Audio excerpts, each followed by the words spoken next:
Iniciando aqui mais TED Talk, agora para tratar sobre um tema, não é, e é um novo formato de uma grande importância, isso é, sobre as consagrações da Fraternidade Sacerdotal São Pio X, não é? E só dando pequenos avisos, esse é um vídeo um grande vídeo no caso, e um vídeo recente, né, porque o nosso último vídeo foi, na verdade, há 90 dias atrás, ou seja, 3 meses praticamente. E ontem, né, foi o primeiro vídeo de reinauguração do canal, que foi justamente tivemos a honra de gravar, no caso, a entrevista do professor Carlos Bezerra com o padre Jean-Baptiste Brocard, agora o novo diretor, né, o diretor do seminário Dom Marcelo Lefebvre, da SAGEM, da Sociedade dos Apóstolos de Jesus Maria, que saiu no TED Talk, então, ontem e também no canal do Apostolado Glória de Maria, do professor Carlos Bezerra, né. Quem não viu e quiser conferir, convidamos todos a assistirem, pois acreditamos ser um vídeo de grande importância, não somente para o nosso canal, porém para a tradição como um todo, né, para a tradição como um todo. Desta maneira, gostaríamos então de dizer aos senhores que, bem, pequenos avisos, né, o canal ele não parou, entretanto eu estive trabalhando em muitas outras coisas, sobretudo visando a qualidade dos vídeos para o futuro, né. E assim, como um pequeno aviso antes de começar esse vídeo, para quem quiser apoiar o canal, seja membro de pelo menos nível 1, né, que é isso que nós implementamos agora, e terá acesso ao curso base, ou seja, a raiz de uma formação católica tradicionalista, no sentido de que terá acesso a algumas lives de leituras que faremos de livros católicos tradicionalistas, né, aqui no YouTube, e também disponibilizaremos justamente na Qlify, que será a plataforma que utilizaremos não apenas para a raiz, que será disponibilizada a qualquer membro de nível 1, porém também para toda esta formação que pretendemos dar durante vários anos, na realidade, e é por isso que faço esse aviso, né.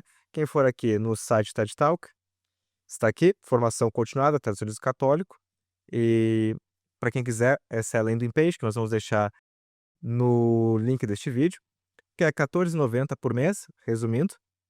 E não tem pretensão de acabar, porque só para explicar um pouquinho, né, porém, eu estive muito tempo parado, porque eu na verdade estava trabalhando não apenas isso, mas em outras coisas, traduções, livros que vamos publicar, refazendo então a nossa ideia de editorial, para buscar justamente o inovador e o profundo, né. Como vocês podem saber, eu estive 1 ano praticamente na Europa, ano passado, fui em vários centros tradicionalistas, peguei acesso a fontes primárias, muitos livros, conselhos, conheci o meio católico tradicionalista e em maior profundidade, não é. E fazendo um contraste, um paralelo com o Brasil, a gente vê que muitas situações, os influenciadores não conseguem aplicar o direito à espécie, justamente por um desconhecimento do direito, ou seja, eles acabam não tendo os meios, as ferramentas formais, né, instrumentais para a explicação de tal e tal situação que acontece, né, porque a tradição ela é viva, então viva no sentido não de progressiva, porém viva entendida naquele sentido mesmo, ou seja, de que desde sempre 1 mais 1 é sempre igual a 2. Então ela é viva no mesmo sentido que a verdade, ela é viva pelo fato de ser aqui e agora eterna. Quando alguém fala que 1 mais 1 é 2, de certo modo isso é uma verdade eterna, né, que está presente no aqui e no agora, né, que se faz presente no aqui e no agora. E assim, ela é viva e ela progride no sentido de que, bem, assim como as bulas encíclicas papais, tudo tem qual interesse por trás disso? Aprofundar certas verdades de fé que antes não estavam tão claras, porém que sempre fizeram parte justamente do depositum fidei, né. Então, vendo muitos comentários, percebi que não era uma boa, na realidade. A maioria são coisas panfletárias, não nada de fato de profundo é falado no nosso meio praticamente, e é justamente o que eu ia dizer, direito e espécie, não é, porque a espécie é a polêmica, é um fato novo, é um acontecimento novo, porém que não tem uma base, aqueles que comentam atualmente, para aprofundar até as últimas consequências e poder, comentando em 2026, comentar tendo na cabeça o status questiones, ou seja, em que pé está este problema, esta disputa, esta querela, essa situação, né. E assim faremos, a partir de agora, vídeos semanais no canal, neste formato, né. E é isso, todas as nossas edições de livros para fazer o último aviso são sempre agora pela Uclap, né, sempre, na princípio, todas as publicações que faremos, porque assim, tem livros, eh, inéditos e que não são normalmente acessíveis e que as editoras não têm realmente interesse, justamente porque não dão retorno, não têm certeza de retorno, mas que nós, através dessa plataforma, teremos assim a segurança, né, já que é sob demanda, de imprimir qualquer livro que nós saibamos que, apesar de ser restrita até um pequeno público, não deixa de ter uma importância capital, não é?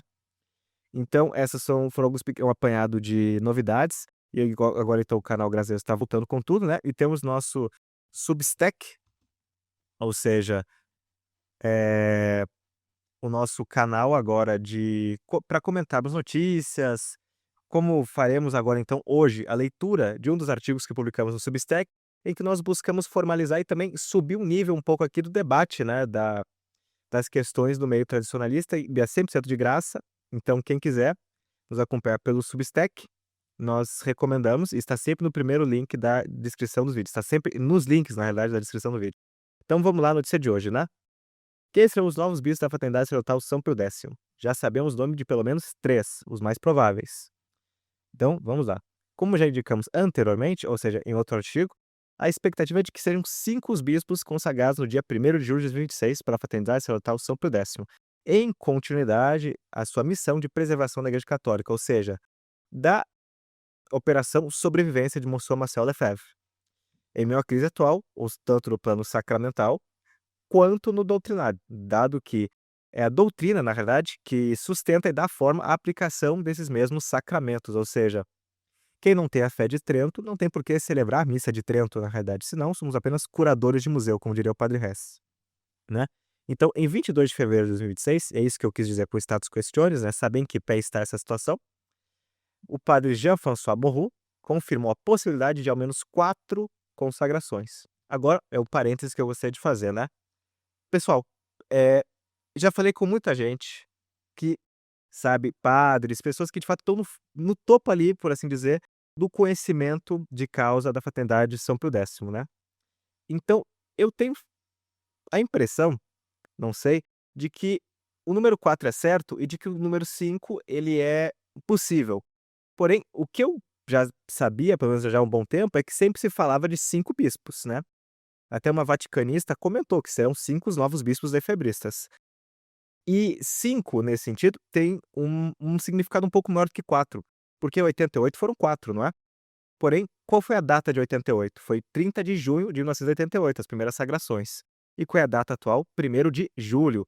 Mas por quê? Porque no final isso é um pouco simbólico, no seguinte sentido: 4 em 88, 5 em 2026 implicaria, como eu disse no começo desse vídeo, não apenas uma, prestem atenção, não apenas uma identidade, né? Não é fazer mais do mesmo, não é apenas repetir a Operação Sobrevivência de 88, no aqui e no agora, né? Não é apenas aplicar os princípios lefebristas à casuística atual, ou seja, o direito à espécie. Porém, indicar também que a tradição ela não apenas é algo plano assim, porém que ela é vertical, ou seja, que eles estão seguindo os mesmos princípios de Monsenhor Marcelo Lefebvre no presente, e também, não apenas isso, que eles estão progredindo de certa maneira, né? Por isso que julho e 5 dá uma impressão de uma progressão para cima vertical, e não apenas uma continuidade idêntica, como seria, por exemplo, 30 de junho, né, e 4 bispos. Porém, é isso, 4 são certos e 5, eu creio, são os mais prováveis. E então, a hipótese de 5 bispos não se apoia apenas no simbolismo, embora ele exista, como eu já mencionei, mas também em indicações concretas, ou seja, várias fontes que nós temos dentro da Fraternidade sempre nos disseram que seriam 5 bispos. Ainda assim, o paralelo com 88 se impõe. Se então foram 4 bispos consagrados em 30 de junho, a escolha de 1º de julho e a elevação para 5 sugerem não apenas continuidade, mas uma forma discreta de progressão em relação ao passado, né? Indo agora direto ao ponto, temos 3 nomes que já circulam com consistência em diferentes fontes e são considerados altamente prováveis. Os superiores dos seminários de Lareja e de École figuram entre os mais cotados, respectivamente o padre Jean de Lassou e o padre Bernard de Lacoste, né? Ou seja, o padre Jean tem 44 anos e o padre Bernard tem 46 anos, né? Ou seja, também eles querem pegar, né, pico, no máximo, uns 50 anos, no máximo, estourando, acredito eu, né? Do mesmo modo que Monsenhor Marcelo Lefebvre, Monsenhor William, na sua época, tinha 45 anos e ele era o bispo mais velho a ser sagrado, o mais velho. Então, na realidade, né, 45, 49. Agora, eles não tem muito sentido que se você precisa sagrar bispos por causa da idade, que você sagre velhos, né, porque daí você vai manter o estado de cidade, porque se você sagra um bispo com 70, 80 anos a dia de hoje, é porque na realidade, bem, seria um step, né. Assim, um bispo teria que ter no máximo atualmente na fatalidade, creio que 50 anos, para justamente para que eles durem muito e muito tempo, né. Então temos aqui essas fotos que foram retiradas do anuário entregue aos benfeitores da Fraternidade Sacerdotal São Pio X e aos sacerdotes em 2010, né, em que a gente tem aqui a data de nascimento, a origem de cada um deles, né, as cidades, o priorado, e atualmente, claro, isso daqui já caducou, porque é de 2010, então atualmente o padre Jean é o padre que é o responsável justamente por Lareira, e o padre Delacoste é o superior justamente de Econo, né. Então ele foi ordenado em 27 de junho de 2003, enquanto que o padre Jean foi ordenado em 2010, né, no final de 29 de junho, né, de 2010. Agora, vamos lá. O nome do padre Lacoste não é recente nesse contexto. Há anos é mencionado como possível candidato.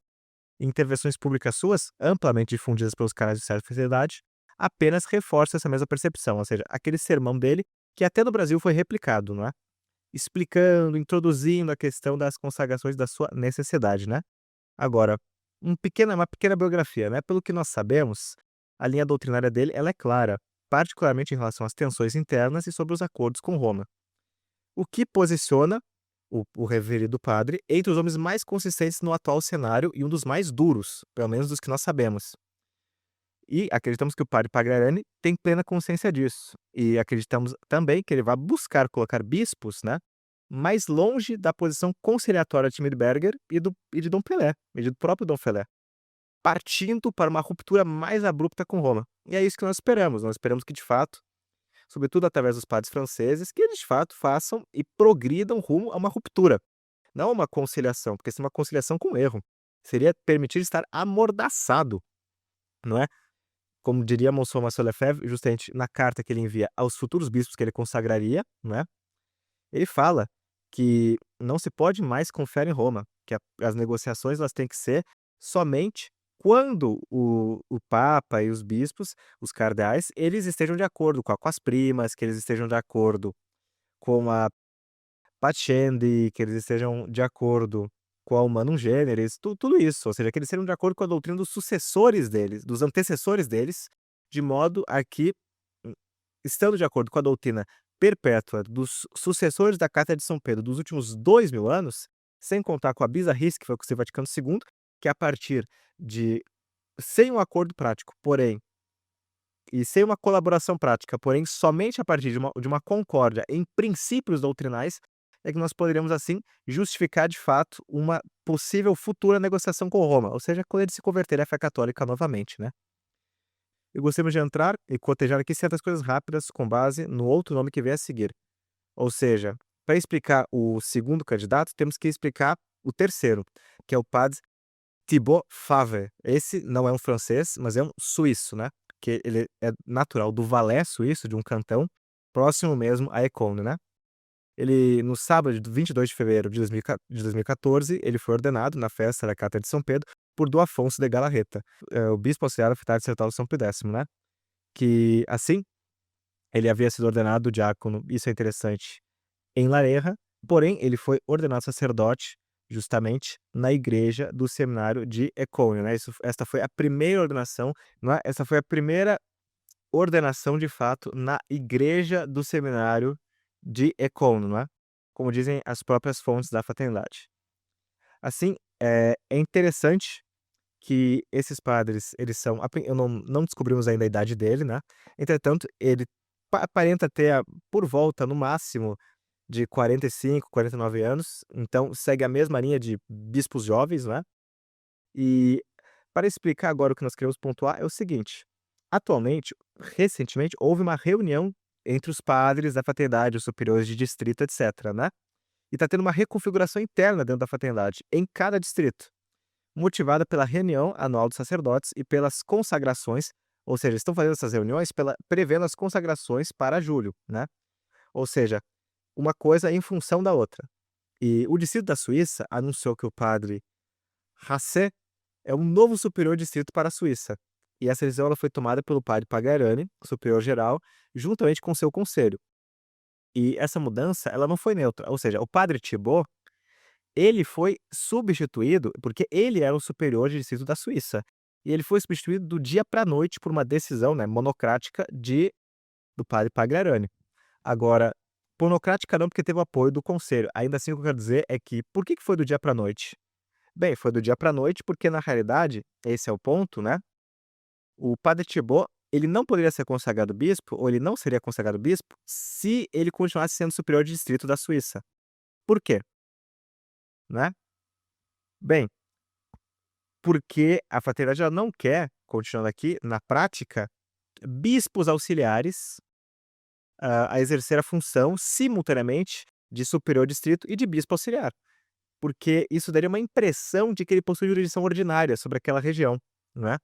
E essa mudança ela possui bastante relevância. Ou seja, porque este sacerdote ele já foi mencionado em outras listas como possível candidato ao episcopado, e mesmo que isso ainda não seja um fato comprovado, apesar de nós termos o nome dele por certo, né? Gostaríamos de trabalhar em cima disso, para explicar então a razão dos 3 nomes já citados, ou seja, o diretor do seminário de Ecônio, o diretor do seminário de Lareja e agora o padre Thibaut, né, que é o antigo superior distrito da Suíça. Por quê? Se vocês forem ver, no caso do padre Thibaut, ele foi o único que era superior de distrito, e por isso mesmo, por ser superior de distrito, que ele foi removido da função do dia para a noite, justamente para prepará-lo à sua futura consagração episcopal. Por que isso? Bem, é um ato de prudência, dado que Monsieur Lefebvre ele jamais desejou passar por cima da autoridade do Papa, e nunca quis ser um Papa, né, um Papa de Ecônio. Ele sempre falou contra isso. Assim, ele nunca quis e nunca deu impressão de nomear bispos para serem ordinários e ocupantes de uma sé, tal como fazem os cismáticos, como os anglicanos e os ortodoxos, que ocupam invalidamente uma jurisdição morta. Morta porque eles não podem dá-la àquele que eles dão. Os anglicanos, eles na verdade são uma seita, eles não são mais igreja porque eles não têm sucessão apostólica, né? Ainda assim, mesmo que um ortodoxo ele consagre um bispo e nomeie ele bispo, arcebispo, não sei o que, Constantinopla, de Kiev, isso é inválido, porque a jurisdição ela parte do Papa. Então eles não têm como dar um poder jurisdicional àqueles homens que ocupam ilegitimamente aquela sessa. Então, Monsieur Lefebvre, por exemplo, ele nunca consagrou Monsieur Williamson para ser bispo de Londres. Ah, você vai ser consagrado para ser bispo de Londres. Tampouco ele não consagrou o bispo de Siers para ser o bispo de Paris, para ser o arcebispo de Paris. Jamais. E essa distinção é essencial, porque enquanto comunidades cismáticas, como anglicanos ortodoxos já citados, eles mantêm estruturas de jurisdição próprias, né, só que apenas aparentes, mortas, não vivificantes, a fraternidade busca, pelo contrário, evitar até mesmo a aparência dessa ruptura formal. Ou seja, eles não querem consagrar o superior distrito da Suíça, porque isso poderia dar a impressão de que ele é o bispo da Suíça, compreendem? Então, aqui um pequeno apanhado que eu gostaria de fazer é que é interessante porque na Inglaterra, o acordo dos bispos católicos com a Igreja Anglicana proibiu os bispos de serem os ordinários das dioceses já existentes no passado, tendo assim que se reintitularem, ou seja, o arcebispo de Canterbury, ele permanece apenas como anglicano, ou seja, eles cederam essa sé a ele. E o arcebispo católico é o de Westminster, né? Então, na Irlanda, pelo contrário, os arcebispos, os católicos, os bispos, enfim, eles passaram por cima disso e colocaram seus bispos como, por exemplo, o bispo de Dublin, os bispos das dioceses já existentes antes do cisma, né, anglicano. E apesar, e indo em face, né, da existência de um bispo anglicano, passando por cima disso em nome da realeza da igreja, que reina junto com seu esposo, Nosso Senhor, acima das falsas igrejas e das seitas, né. Então, o precedente histórico que eu uso fazer aqui, ele só ilustra essa sensibilidade, ou seja, na Inglaterra, a restauração da hierarquia católica, ela levou à adoção de títulos distintos, evitando uma sobreposição com as sedes anglicanas, devido a um acordo, de modo, precisamente, a não ofender, né, as autoridades locais e poderem, assim, mesmo a da falsa igreja, e poderem, assim, voltar a ter uma vida mais pacífica na Inglaterra. Já na Irlanda, o caminho foi diverso, com a retomada direta dos nomes das antigas dioceses e uma ruptura e confrontação de modo formal com os ocupantes ilegítimos, né. Ainda assim, os contextos não são idênticos, uma coisa não tem a ver com a outra, porém, é para dizer a importância que tem mesmo as aparências, mesmo essas formalidades, né, ou seja, porque elas implicam muita coisa, tanto que o próprio Leão XIV ele pegou, né, e bateu palma agora pra arcebispa de Canterbury, que bem, né, isso tem um peso, né. Reconhecer uma jurisdição, desejar um título, isso tem um peso, e a fraternidade sabe muito bem disso, e é por isso que eles não querem colocar de modo algum, nem dar a impressão que os superiores de distrito deles sejam, né, sejam de modo algum titulares de uma jurisdição, como nós diríamos, uma jurisdição ordinária, né. Porém, que eles sejam apenas bispos auxiliares da fraternidade, com uma jurisdição extraordinária de suplência prevista pelo Código de Direito Canônico, apenas em face de uma crise na igreja que faz com que leis disciplinares imediatas não obriguem consciência, porque o objetivo último pelo qual toda a lei disciplinar foi criada dentro da igreja é pela salvação das almas. Então, esse objetivo último passa por cima dos intermediários em face de uma situação grave, né? Do mesmo modo que uma ambulância ela não espera os sinais de trânsito, o sinal vermelho, para poder continuar com a sua missão, que é salvar aquela vida que está em perigo, que está em jogo, né? Então, essa mudança abrupta na liderança dos distritos, especialmente essas substituições rápidas, tendem a indicar um sinal, né, da preparação que eles estão fazendo para a consagração episcopal. E agora, a última informação que nós gostaríamos de dar aos senhores é que essa será a linha de ouro para descobrir os outros 2 ou um bispo, né, faltantes. Isto é, se um superior de distrito, e presta atenção, for trocado rapidamente, do dia para a noite, muito provavelmente é porque ele será consagrado bispo. Então, os próximos bispos, para terminar com a lista, porque nós dissemos nesse artigo que nós conhecemos 3 e pensamos que serão 5, né?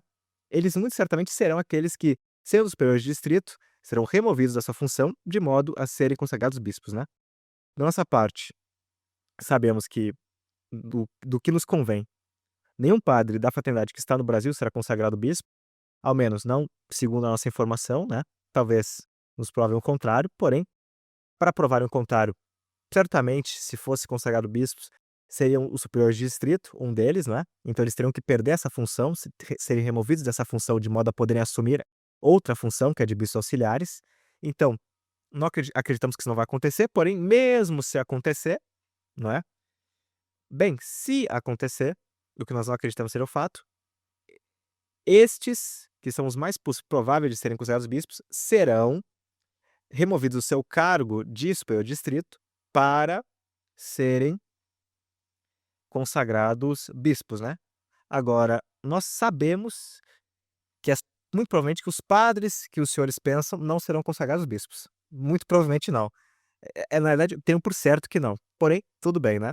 Acredito que o bispo para a América Latina, América do Sul como um todo, será o padre, não é, de Laçu, que na realidade será, né, o bispo então para toda essa região, né. Então, por fim, resta o tempo que antecede o anúncio oficial, e que é curto, né, ou seja, o anúncio oficial da revelação dos nomes dos bispos.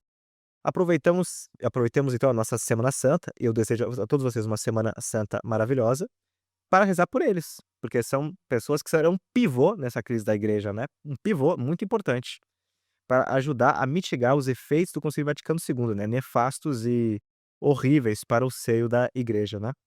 E terminamos aqui para indicar que o fim do mistério está próximo, porque, pelo que nós sabemos, foi falado numa conferência, que os nomes serão anunciados perto da Páscoa.